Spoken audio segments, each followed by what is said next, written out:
હવામાન વિભાગની આગાહી અનુસાર આજે ગુજરાતમાં કેટલાક જિલ્લાઓમાં અતિભારે વરસાદની સંભાવના છે.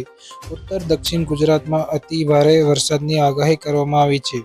આજે બનાસકાંઠા, સાબરકાંઠા, અરવલ્લી, મહીસાગર સહિતના જિલ્લાઓમાં ભારે વરસાદની આગાહી કરવામાં આવી છે. સૌરાષ્ટ્રના પણ અનેક જિલ્લાઓમાં મેઘરાજા ધમરોડ છે.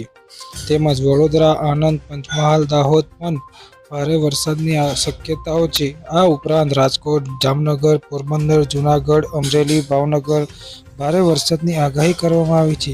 બીજી તરફ હવામાન વિભાગની આગાહી અનુસાર મોરબી, દ્વારકા, ગીર સોમનાથ અને કચ્છના પણ ભારે વરસાદ પડે તેવી સંભાવના છે. રાજ્યમાં કેટલું રહેશે તાપમાન? હવામાન વિભાગની આગાહી અનુસાર આજે દાહોદ, ગીર સોમનાથ, નવસારી, પોરબંદર, સુરત, વલસાડ સહિતના જિલ્લાઓમાં 31 ડિગ્રી મહત્તમ તાપમાન રહે તેવી સંભાવના છે. વડોદરા, તાપી, સાબરકાંઠા, પંચમહાલ, નર્મદા, જૂનાગઢ, છોટાઉદેપુર, ભાવનગર, ભરૂચ, અરવલ્લી, બનાસકાંઠા સહિતના જિલ્લાઓમાં 32 ડિગ્રી તાપમાન મહત્તમ રહે તેવી સંભાવના છે. ડાંગ જિલ્લામાં 30 ડિગ્રી તાપમાન મહત્તમ રહે તેવી સંભાવના છે.